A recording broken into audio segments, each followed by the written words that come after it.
Hey Originauts, I'm here in my apartment, working from home, binge watching TV, and trying to abide by social distancing guidelines because we've all been impacted by the spread of COVID-19. And one of the ramifications dominating the headlines is the economy and how it's impacting the lives of people worldwide. But this isn't the world's first pandemic, so what were the economic outcomes of past disease disasters, and more importantly, what can we learn from them? So today on Origin of Everything, we'll be examining the seismic economic shifts that have occurred around epidemics and pandemics, and why we look to the past in times of crisis. One of the challenges of tracing the economic impact of epidemics and pandemics, as you'll see in this episode, is that these tragedies don't occur in a vacuum. Therefore, it can sometimes be difficult to determine which changes are the result of epidemics and which ones are the result of other social factors. However, the research discussed in this episode attempts to trace the types of economic shifts that can be tied directly to the outcomes of disease outbreaks. Part 1: 14th Century Black Death. First up, we'll be discussing the plague of the 14th century, aka the Black Death. The start of the outbreak in Western Europe is traditionally dated to October of 1347, when 12 ships returning from the Black Sea docked in Messina, a Sicilian port. Much to the surprise and horror of the people on shore, they discovered most of the sailors had died, and the ones who survived were deathly ill with black boils that leaked pus. Although the ships were ordered back out to sea, the resulting spread of disease proved to be fatal. In just a few short years, approximately 20 million people in Europe died of the plague, an estimated 1/3 the population of the continent. The epidemic went on until approximately the 1350s. The disease wreaked havoc on the countries that were impacted. Soon after the infected men and fleas arrived in Messina, similar outbreaks happened in the port city of Marseille in France and the port of Tunis in North Africa. It soon spread through important trade centers like Rome and Florence. It wasn't until the 19th century, over 500 years later, that biologist Alexandre Yersin discovered the germ that causes the plague, Yersinia pestis. Along with the devastating human toll of the disease, there were also unexpected economic consequences. Historians and economists are still debating the impact of the original Black Death on the economic systems of Europe, but some argue that the spread of disease possibly led to the weakening and eventual disappearance of the feudal system in places like England. In the broadest possible terms, the feudal system was a medieval practice where peasants were given plots of land by their lords in exchange for various types of service and payment. These arrangements came in handy particularly when those pesky lords decided to fight wars and needed men to join the front lines. The plague greatly reduced the number of peasants, and peasants were the backbone of feudalism. And fewer peasants meant the whole system was a lot weaker. According to an article in The Economist, the plague led to an increase in real incomes because there were fewer workers to farm the land, giving them more leverage. This made the feudal system even weaker, and some argue led to its demise in the same period. Part 2: The 17th Century Plague. The plague returned to Europe over the centuries, most famously in the 17th, and despite advancements in science and society, it caused turmoil. In the mid-17th century, an estimated 10% of the population of England and Wales perished from the resulting outbreak, while a whopping 40% of the population of some regions of modern Italy were decimated by this new wave of the plague. But although the plague spread throughout Europe, the economic outcomes of the outbreaks were not evenly distributed, at least according to economist Guido Alfani's article. Alfani notes that, interestingly, during the century, the fastest growing areas were those less affected by plague. His analysis shows that there may be a relationship between areas of Europe that were least impacted by the plague and periods of increased economic growth. He notes that England was hit considerably less intensely by the 17th century plague than areas like northern Italy. As a result, England's economy continued to thrive and trend upwards during the century, while northern Italy stagnated. So while many countries were negatively impacted by the reemergence of the plague in the 17th century, the impact was also unevenly spread based on the severity of the outbreak. Part 3: Spanish Flu, 1918. Although disease outbreaks continued around the world in the intervening years, the world saw a major pandemic, or an epidemic that impacts multiple countries and regions worldwide, with the Spanish flu of 1918. The flu killed an estimated 40 million people worldwide and an estimated 700,000 in the US alone. The first wave of the disease appeared mild, with symptoms including fever, chills, and fatigue. As a result, there was an initially low mortality rate. But it wasn't until the second wave of the Spanish flu hit that doctors began to see the mortality rate skyrocket. According to History.com, almost 90 years later, in 2008, researchers announced they discovered what made the 1918 flu so deadly. A group of 3 genes enabled the virus to weaken a victim's bronchial tubes and lungs and clear the way for bacterial pneumonia.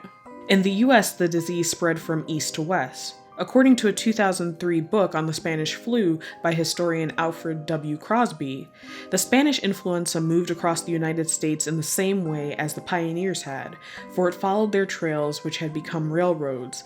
The pandemic started along the axis from Massachusetts to Virginia, leaped the Appalachians, positioned along the inland waterways. It jumped clear across the plains and the Rockies to Los Angeles, San Francisco, and Seattle. Then, with secure bases on both coasts, took its time to seep into every niche and corner of America. Additionally, the death toll was considerably higher than it could have been because it struck during World War I. But this pandemic had a few unexpected economic outcomes. First, according to economists Elizabeth Brainerd and Mark V. Siegler, American states that were more impacted by the disease tended to grow faster in the aftermath of the pandemic. They found that higher rates of death were associated with an increase in average annual growth of real income, although this undoubtedly came with great suffering. In a report from the St. Louis Federal Reserve, the author Thomas Garrett notes that one of the unique features of the Spanish flu was that it was more likely to cause death in people aged 18 to 40 and proved more fatal to men than women. This was because, in general, death was not caused by the influenza virus itself, but by the body's immunological reaction to the virus. Individuals with the strongest immune systems were more likely to die than individuals with weaker immune systems. He goes on to note that of the 272,500 US men who died of the influenza in 1918, 49% of them were between the ages of 20 and 39. As a result, the fact that males aged 18 to 40 were the hardest hit by the influenza had serious economic consequences for the families that had lost their primary breadwinner. The significant loss of prime working age employees also had economic consequences for businesses. So while some individuals and families may have seen a spike in income due to the reduced number of workers, others suffered because they had lost primary breadwinners and family members who could contribute to the household. Part 4. Modern Implications. Today, as we struggle through the challenges of COVID-19, it's impossible to say what the lasting economic outcome and human toll of this moment will be. And perhaps that's what makes it so frightening.